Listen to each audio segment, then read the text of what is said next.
koji ga je i krstio u reci Jordanu. Krstovdan se uvek slavi uoči bogojavljenja i spada u nepokretne praznike.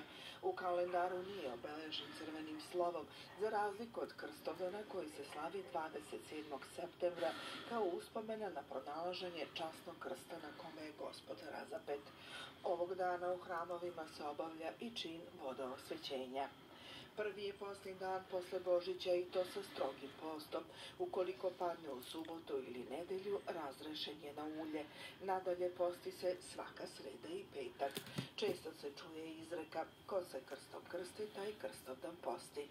Bogojavljenje se nikada ne posti, a praznik Svetog Jovana Krstitelja ukoliko padne u sredu ili petak. Po narodnom predskazivanju, koji vetar duva na Krstovdan, taj vetar će najčešće duvati tokom godine. Veruje se da se večeras u ponoć pred bogojavljanje otvara nebo i Bog javlja ljudima. Ko bude napolju i to vidi uz molitvu, treba da izgovori i jednu želju. U studentskom gradu Beogradu